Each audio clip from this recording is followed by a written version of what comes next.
Airtel के retailer, Airtel के promoter दोनों के लिए ये वीडियो होने वाला है, तो आपको जो है वीडियो को बिल्कुल स्किप नहीं करना है, वीडियो को पूरा देखना है। तो यहाँ पे जो है रिटेलर के लिए एक डिजिटल सिम स्वैप अपडेट के बारे में बताने वाला हूँ, प्रमोटर दोनों के लिए है। और यहाँ पे जो है भाई लोग, आप लोग का जो है कमेंट आ रहा था कि यहाँ पे बूस्टर जो है मुझे 50 रुपया दिया जा रहा है। तो यहाँ पे जो है आज की इस वीडियो में ये भी बताऊंगा। और यहाँ पे दूसरी बात जो है, मेरे बहुत से लोग जो है मुझसे पूछ रहे थे कि जैसा कि मेरा फ्रॉड हो चुका था, मैंने आपको बताया था, 3 वीडियो बना के दिया था कि साइबर फ्रॉड हुआ था। तो बहुत से लोग मुझसे पूछ रहे हैं कि यहाँ पे साइबर फ्रॉड आपके साथ हुआ तो वो पैसा रिकवर हुआ या नहीं हुआ। तो आज की इस वीडियो में ये भी बताने वाला हूँ। पहले ये बता देता हूँ, बाकी जो है डिजिटल सिम स्वैप को लेकर, और जो प्रमोटर लोग जो कमेंट कर रहे हो, आप लोग भाई लोग कमेंट कर रहे हो कि बूस्टर जो है 50 रुपया मिल रहा है और नए प्रमोटर को सैलरी कितनी मिलती है, सैलरी कम मिलती है। तो ये टोटल चीज़ जो है मैं बाद में बताने वाला हूँ। पहले मैं अपने बारे में बता दूं कि मेरा जो रिकवर हुआ या नहीं हुआ, क्योंकि बहुत से लोग मुझसे पूछ रहे हैं कि आपका जो साइबर फ्रॉड हुआ था तो वो पैसा जो आपने जो कंप्लेन दिया था वो रिकवर हुआ कि नहीं हुआ। तो वीडियो हो सकता है थोड़ी लंबी हो, तो वीडियो को बिल्कुल स्किप नहीं करना है, वीडियो को पूरा देखना है। तो यहाँ पे बता दूं फ्रेंड, मैंने साइबर फ्रॉड जो हुआ था फरवरी में हुआ था, 14 फरवरी को हुआ था। तो मैंने जो वहाँ पे साइबर फ्रॉड जैसे हुआ मुझे पता चला, तो मैंने बैंक को कंप्लेन दिया था। बैंक को कंप्लेन देने के बाद जो है एक्सिस बैंक को सबसे पहले कंप्लेन दिया। एक्सिस बैंक को जब बताया कि इस तरह से ट्रांजेक्शन हुआ है मेरे अकाउंट से, तो उन लोगों ने चेक किया तो बोलते हाँ 2 ट्रांजेक्शन हुआ, एक 9,000 का, एक 2400 रुपया का।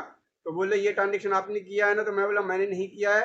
तो उनको कंप्लेन दिया, उन लोगों ने कंप्लेन दिया, दूसरे दिन जो है कंप्लेन को क्लोज कर दिया। 14 को कंप्लेन दिया, 15 तारीख को मेरे पास एसएमएस आया कि आपका कंप्लेन जो है एक्सिस बैंक क्लोज कर दिया है।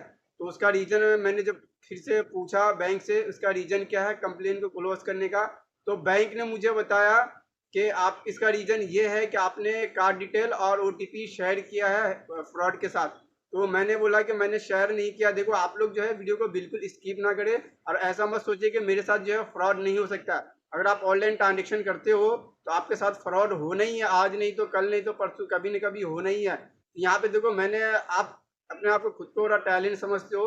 और यहाँ पे देखो एक दुकान वाला था, मैंने संडे के दिन आधार कार्ड का जेरॉक्स निकालने गया दुकान पे, तो वो दुकान वाले का जो है 50,000 रुपया साइबर फ्रॉड हो चुका था। अब मुझे बताओ, अब वो दुकान वाले क्या क्या सर्विस को बनाते यूज करते, मतलब उनके दुकान पे क्या क्या सर्विस है, आधार कार्ड बनाते वहाँ पे, और money transfer, bank related, passport वगैरह बनाते वहाँ पे, सारा डॉक्यूमेंट बनता है। और इतना टैलेंट बंदा है उनका, जो है कितना 50,000 रुपया उसके अकाउंट से जो है फ्रॉड ने ले लिया। और कैसे लिया तो वो बता रहे, जब मैंने उनसे पूछा, उतना डिटेल से नहीं पूछा, जब उनसे पूछा तो वो बताने लगे। जब मैं गया तो बहुत परेशान थे, तो वहाँ पे वो मुझे कहने लगे भाई मेरे साथ इस तरह से ठगी हो गया है 50,000 का, आप टेलीकॉम में काम करते हो, आप रिटेलर हो, तो मुझे जो है इस फ्रॉड का जो है कॉल डिटेल निकाल के दे। मुझसे वो बोलने लगा, तो जब वो मुझसे बोलने लगे तो मैं बोला ये कॉल डिटेल मेरे अंडर में, मुझे नहीं मालूम है कि ये कॉल डिटेल कैसा निकलेगा।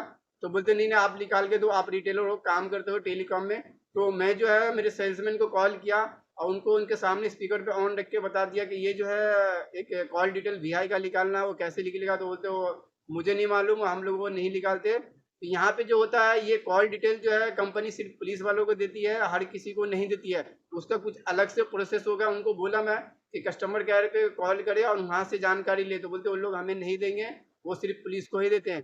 तो मैं बोला हमारे पास इसके लिए कोई रास्ता नहीं है कि कॉल डिटेल कैसा निकाला जाए। तो यहाँ पे जो है उनका जो है 50,000 रुपये का ठगी हुआ। तो कैसा हुआ, तो उनका जो 50,000 का ठगी ऐसे हुआ कि मैंने जब पूछा तो बोलते कि उनके चेक, उनको जो फ्रॉड था उनको उनके पास उसका चेक मिला, और चेक मिलने के बाद उसने चेक भर के बैंक में, ऑफलाइन ये फ्रॉड हुआ था, ऑनलाइन नहीं हुआ था। बैंक में जाके चेक भर के 50,000 का, और वो भाई का जो है दुकानदार का डुप्लीकेट साइन करके, और वहाँ से जो है 50,000 का फ्रॉड ने विड्रॉ कर लिया। और जब इनके पास एसएमएस आया तो पता चला, तो बैंक में जब बता रहे कि मैंने कंप्लेन दिया, तो बोलते कि आपने तो चेक पे साइन किया था। तो बोलते मैंने साइन नहीं किया था, तो फ्रॉड ने डुप्लीकेट साइन कर लिया था भाई का, और 50,000 रुपया विड्रॉ किया। तो बहुत ज़्यादा परेशान थे। जब मुझे वो बोलने लगे तो मैं बोला ये कॉल डिटेल मैं नहीं निकाल सकता, ये मुझे नहीं मालूम ये कैसा निकलेगा। तो फिर मैंने आपको बताया कि देखो इतना टैलेंट बंदा था, उनका भी भाई का फ्रॉड हो गया, क्योंकि वहाँ पे उनके दुकान पे सर्विस होता है, पासपोर्ट वगैरह बनाते हैं वहाँ पे, आधार कार्ड बनाते हो, बहुत सारी सर्विस है जो ऐसा बनाते हो, बहुत सारे डॉक्यूमेंट बनाते हो। उनका फ्रॉड हो चुका है, तो हम और आप क्या है। तो इसी तरह से बोलो कि वीडियो को स्किप नहीं करना है। जब वीडियो फ्रॉड होता है किसी के साथ, तो उनको ही पता होता है, उनके दिल पे क्या गुजरती है वही समझ सकता है। तो मेरा जो फ्रॉड हुआ था, इनका तो 50,000 गया है, कम गया था, मेरा 1,20,000 गया था। तो मेरे साथ मुझे कितना टेंशन हुआ था, 3 दिन में बिस्तर ही पकड़ के रहा था, उठ नहीं पाया था टेंशन के मारे। तो इस तरह से जो फ्रॉड हुआ, तो मैंने बैंक को कंप्लेन दिया था, तो 15 तारीख को क्लोज कर दिया। बैंक को जब पूछा तो बैंक बोली आपने कॉल कार्ड डिटेल और सीवीवी नंबर ओटीपी शेयर किया। तो मैंने बोला नहीं, मैंने शेयर नहीं किया है, कार्ड डिटेल ओटीपी वगैरह शेयर नहीं किया मैंने, बैंक से फंसाया मैंने। तो बैंक जो है कंप्लेन को जो है फिर से कंप्लेन ली और फिर से कंप्लेन नंबर मुझे दी, और मुझे बोली कि बैंक जो है कस्टमर अधिकारी वो बोलने लगे कि आप 90 दिनों का वेट करें, और यहाँ पे जो है ये इन्वेस्टिगेशन टीम जो हमारी वो इन्वेस्टिगेट कर रही है, उसके बाद जो है आपका पैसा जो है वो रिकवर होगा नहीं होगा वो 90 दिन के बाद पता चलेगा। जिससे मैंने ये कंप्लेन दे के फ़ोन रखा, वैसे मेरे पास जो है 2 एसएमएस फटाफट आ गए बैंक की तरफ से। वो क्या एसएमएस था, पहला एसएमएस था 9,000 का, और दूसरा एसएमएस था 2,400 रुपये का क्रेडिट का मैसेज आया, और उस पर लिखा हुआ था टेम्परवरी क्रेडिट का मैसेज आ गया। तो वहाँ पे जो है मेरा पैसा अभी तक वो होल्ड पे पड़ा हुआ है, मतलब वो पैसे को यूज अकाउंट में तो पैसा बैंक ने लौटा दिया, लेकिन वो पैसा होल्ड पे है। तो मैंने इस पैसे की तहकीकात किया कि ये पैसा जब मेरा बैंक ने लौटा दिया, बैंक को फ्रॉड से रिकवर हो गया, जब भी तो मुझे पैसा दिया। जब मैंने बैंक से फिर से कांटेक्ट किया, पूछा, तो बैंक जो है बताने लगी कि ये पैसा जो है आपका रिकवर नहीं हुआ है, बैंक अपनी तरफ से दिया है, क्योंकि आरबीआई का जो है गाइडलाइंस है, जिसके मुताबिक जो बैंक को जो है उसके आरबीआई के गाइडलाइंस के अंदर ही काम करना पड़ता है। अगर किसी भी फ्रॉड होता है, अगर किसी भी कस्टमर का फ्रॉड होता है और कस्टमर जो है ओटीपी वगैरह शेयर नहीं करते हैं, तो ये बैंक की जिम्मेदारी होता है पैसे को रिकवर करने का। तो आरबीआई का गाइडलाइंस है, जिसकी वजह से बैंक जो है आपको पैसा दिया है और 90 दिनों का टाइम दिया है। 90 दिन आपको वेट करना है, उसके अंदर ही आपका केस जो है कंप्लेन जो है वो क्लोज हो जाएगा। तो मैंने बहुत सारा फ़ोन करते रहा, तो मेरा जो है होल्ड पे अभी तक पड़ा हुआ है। मैंने 1 महीना हो गया, अभी तक बैंक से मैंने कोई भी कांटेक्ट नहीं किया है। तो यहाँ पे मैं बता दूं, आईसीआईसीआई बैंक का भी सेम प्रोसेस था। आईसीआईसीआई बैंक का भी 14 तारीख को दिया कंप्लेन, और यहाँ पे जो है फिर से वो आईसीआईसीआई बैंक वाले ने कंप्लेन लेके फिर से वो देखे, तो वहाँ पे जो है क्रेडिट कार्ड से जो है पैसा डेबिट हुआ था कि नहीं हुआ था।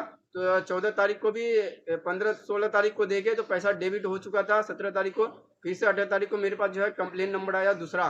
तो वहाँ पे जो है कंपनी जो है आईसीआईसीआई बैंक जो है वो बिल बना के, जब मैंने मेरे पास एसएमएस 2 कंप्लेन, पहले एक कंप्लेन नंबर पहले से था, एक बाद में आया, तो मैंने बैंक से पूछा, तो बैंक बोलने लगी, बैंक कस्टमर अधिकारी, कि आपका जो एक कंप्लेन पहले था वो इसलिए था कि बैंक वेरीफाई कर रही थी ये पैसा डेबिट हुआ है कि नहीं हुआ है। तो बैंक को लगा कि ये पैसा डेबिट हो गया है, तो फिर से दूसरा कंप्लेन आपको कंप्लेन नंबर इसलिए दिया गया है कि बैंक जो है उस पैसे का बिल बनाई है और मर्चेंट को दिया, क्योंकि वो जो ट्रांजेक्शन है अमेजन और रिलायंस पे हुआ था।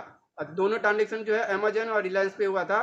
तो बैंक जो है मर्चेंट को बिल बना के दिया है। तो आप जो है एक डिस्ट्रीब्यूट फॉर्म भर ले और एफआईआर कॉपी, यानी कि पुलिस कंप्लेन करे, साइबर सेल को कंप्लेन दे, और वहाँ से एफआईआर कॉपी लेके किसी करीबी आईसीआईसीआई बैंक के ब्रांच में जाके डिस्ट्रीब्यूट फॉर्म और एफआईआर कॉपी लगा के बैंक को मेल कर दे। तो मैंने यही किया, तो जैसा बताया तो लोगों ने किया। तो वो पैसा जो है बैंक जो आईसीआईसीआई बैंक जो है 18 तारीख को वो भी जो है बैंक मेरे क्रेडिट कार्ड के अंदर जो है 1,07,816 रुपया वो क्रेडिट कर दी। वो भी टेम्परवारी क्रेडिट, मेरे पास एसएमएस तो नहीं आया था, लेकिन मैंने जब बैंक को कॉल करके पूछा तो बैंक कस्टमर अधिकारी बोलने लगे आपको जो है 18 तारीख को बैंक जो है आईसीआईसीआई बैंक जो है 1,07,816 रुपये क्रेडिट कर दिया है, तो आपको जो है 90 दिनों का वेट करना है। तो मैं बोला ठीक है। तो 1 महीना हो गया, मैंने अभी बैंक से कोई कांटेक्ट नहीं किया, अब मेरे पास कोई कॉल भी नहीं आया बैंक से।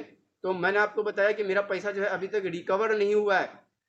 फिर मैंने आईसीआईसीआई बैंक से पूछा कि आपको जो है फ्रॉड से रिकवर हो गया पैसा, तो मुझे होल्ड पे पैसा मेरा क्यों है। तो वो बोलने लगे कस्टमर अधिकारी जो पैसा जो बैंक आपके अपनी तरफ से दिया है बैंक, नहीं तो आपका पैसा अभी रिकवर नहीं हुआ। मर्चेंट ने अभी कोई रिप्लाई नहीं दिया है। मर्चेंट को जो हम लोगों ने कंप्लेन दिया है तो वहाँ से कुछ भी रिप्लाई नहीं आया है, वहाँ से रिप्लाई आया नहीं है, तो आपका पैसा रिकवर कैसा होगा। तो ये बैंक जो है वो अपनी तरफ से दी है, आरबीआई के गाइडलाइंस है उसके मुताबिक बैंक काम करती है। तो आपको 90 दिनों तक कोई बिल पेमेंट नहीं करना, कोई ईएमआई नहीं भरना है आपको, ठीक है। तो ये पैसा इसलिए 90 दिन तक वेट करे।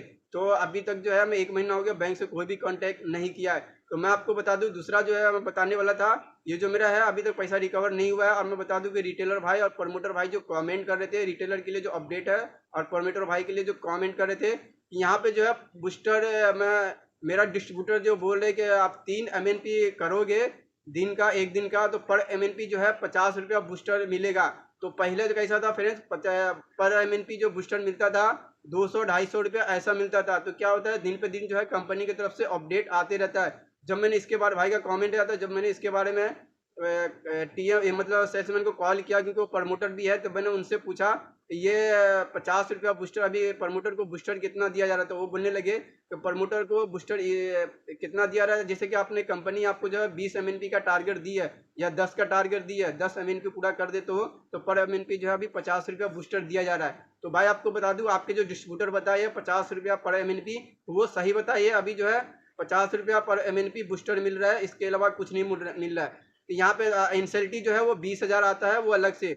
और यहाँ पे जो सैलरी की बात करें तो नए प्रमोटर को जो सैलरी दी जा रही है वो 14,000 रुपया, 20,000 रुपया इंसेल्टी, और MNP का टारगेट देगा तो 50 रुपया पर MNP बूस्टर मिलेगा आपको। तो यहाँ पे दोनों चीज क्लियर हो गया। यहाँ पे तीसरा चीज जो है, यहाँ पे डिजिटल सिम स्वैप को लेकर, जो है डिजिटल सिम स्वैप का जो ऑप्शन है मेरे एयरटेल मित्रा ऐप के अंदर चालू हो गया है 3 तारीख को।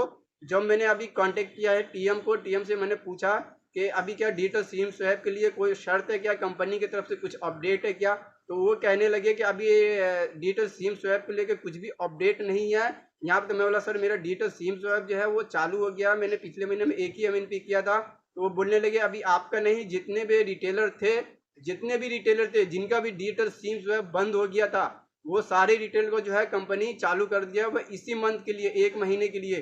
तो आपको मैं यही बताने वाला था, टीएम का कहना है कि 1 महीने के लिए कंपनी जो है डिजिटल सिम स्वैप जो है जितने भी रिटेलर के एयरटेल मित्रा ऐप में कंपनी ने दी थी, सारे रिटेल का जो है डिजिटल सिम स्वैप चालू कर दिया है, ओनली 1 महीने के लिए। तो आपको अगर आप चाहते हो कि डिजिटल सिम स्वैप जो आगे भी अगले महीने में भी चालू रहे, तो आप जो है MNP इस मंथ में कर लेना है।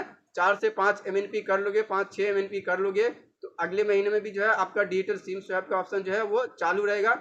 जैसा कि टीएम ने बताया मुझे कि अभी 1 महीने के लिए जो है ओनली दिया गया है रिटेलर को डिजिटल सिम स्वैप का ऑप्शन। अगर MNP करते रहोगे तो आपका डिजिटल सिम स्वैप का जो ऑप्शन है वो चालू रहेगा।